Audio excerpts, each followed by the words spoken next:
Congress party और हमारे संविधान निर्माताओं का वादा था कि बांग्लादेश, अफगानिस्तान और पाकिस्तान से जो शरणार्थी आएंगे, जो वहां की प्रताड़ना झेल कर आएंगे,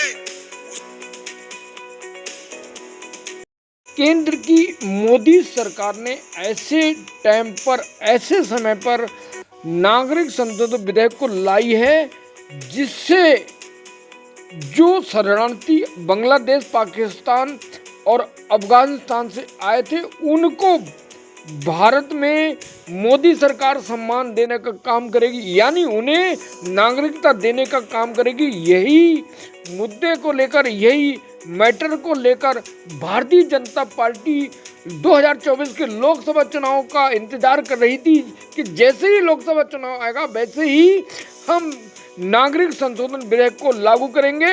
और आज भारतीय जनता पार्टी ने सीएए लाने की तैयारी थी वो पूरी कर ली।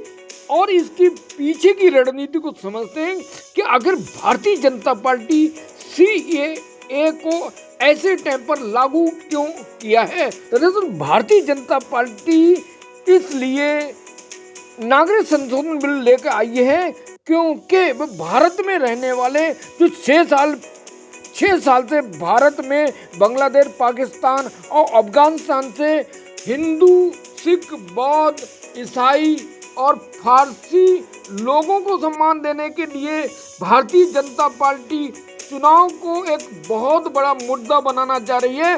इसलिए केंद्रीय गृह मंत्री अमित शाह ने बार बार पश्चिम बंगाल की धरती से सीएए लागू करने की हुंकार भरी और उस बात पर भारतीय जनता पार्टी ने उसे करके दिखाया। इसके पीछे की रणनीति, दरअसल भाजपा पूरे भारत में जहां जहां कमजोर है, जहां जहां प्रवासी लोग रह रहे हैं, जो पाकिस्तान, बांग्लादेश, अफगानिस्तान से आए हैं, मुस्लिम को छोड़कर उन सब पर भारतीय जनता पार्टी ने टारगेट किया है कि 2024 का चुनाव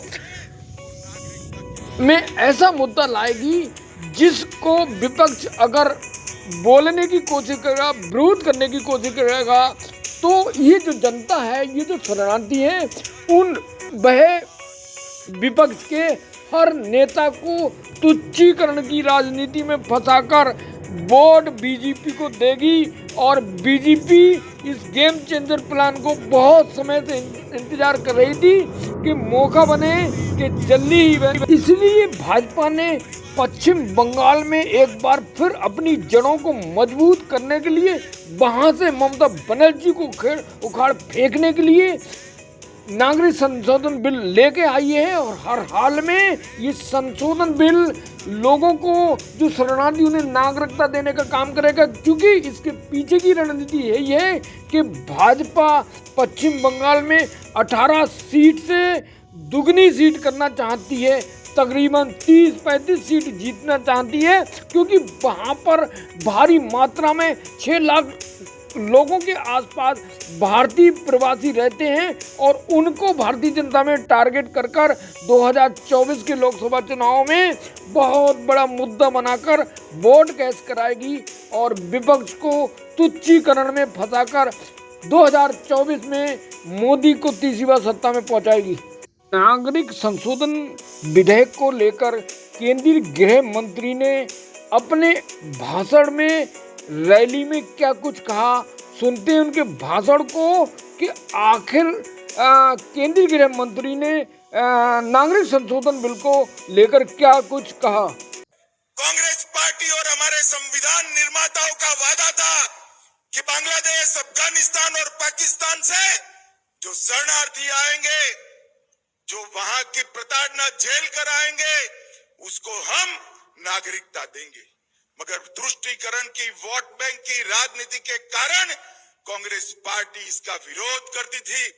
लाखों करोड़ों लोग पाकिस्तान से और बांग्लादेश से अपना धर्म बचाने के लिए, अपना सम्मान बचाने के लिए इस देश में आए, उनको नागरिकता नहीं मिलती थी। अपने ही देश में वो नागरिकता के बगैर अपमानित होते थे। नरेंद्र मोदी जी ने हिंदू, बौद्ध, जैन, ये सारे सिख, इस सारे लोगों को नागरिकता देकर उनका सम्मान करने का काम नरेंद्र मोदी जी ने किया है। भाई और बहनों, हमने इस शरणार्थियों को सम्मानजनक जीवन देने का काम किया है।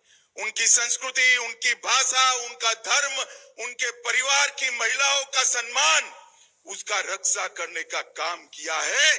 और आज से कल से इस देश में आया हुआ हर एक शरणार्थी मेरे और आपके जितना ही अधिकारी है इस देश पर। यह अधिकार हमने इनको दिया।